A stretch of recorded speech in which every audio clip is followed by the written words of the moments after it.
ازبکستان خو بالاخره اسلامي امارت ته تسلیم شو. د نوموړي هیواد د اوبي سرچینو وزیر ویلي د قوشتېپې کانال لپاره موږ وسلې او جګړې ته لاس نشو اچولی. ښه چې جنگ نه کوي نو څه غواړي؟ درنو لیدونکو ښه راغلاست. د ازبکستان د اوبو د سرچینو وزیر ویلي چې په افغانستان کې د قوشتېپې اوبلار جوړول ښایي تر 2028 زیږدیز کال پورې بشپړه شي. خامرایف شوکت راخیموویچ ازبکستاني رسنیو ته ویلي چې اسلامي امارت د اموز سیند له اوبو د ګټنې حق لري او اختلافونه باید په سوله ایز ډول هوار شي. د دې وړاندې د امریکا د ملي ګټو بنسټ د سیمې پر وضعیت د دغه کانال د اغیزو په اړه خبرداري ورکړی و.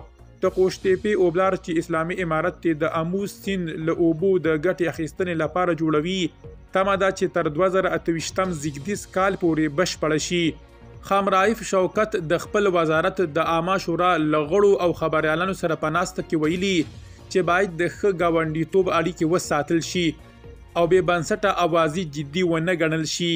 کله چې خبريالانو وپوښتل د قوشتېپې کانال به کله پر ازبکستان اغیز وکړي، وزیر وویل چې افغانان هم د اموز سیند له اوبو د ګټې اخیستنې حق لري.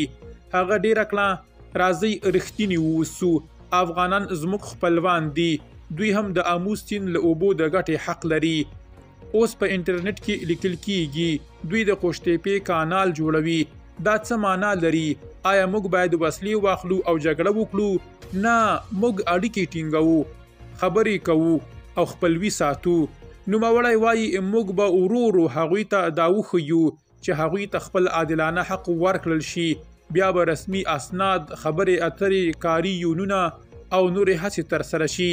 هغه یادونه وکړه چې کلونه د تاجکستان او قرغیزستان د اوبو د زیرمو جوړولو موضوع هم یادوه چې دې چارې د وګړو ترمنځ کړکېچونه ډېر کړي وو.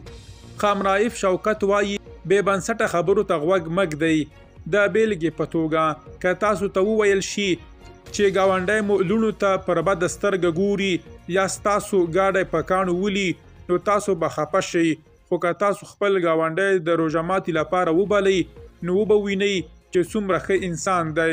موږ باید له خپلو ګاونډیانو سره نږدې اړیکې وساتو او ښه اړیکې جوړ کړو.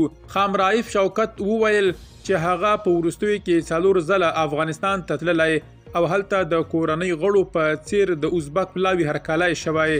د هغه په وینا د اسلامي امارت استازو ډاډ ورکړی چې د قوشتېپې کانال په اړه به د ازبکستان اندېښنې له منځه یوسي.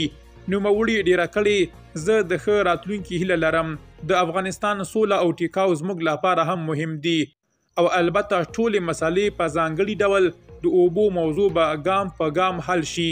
درنو لیدونکو له مالتیا مو مننه.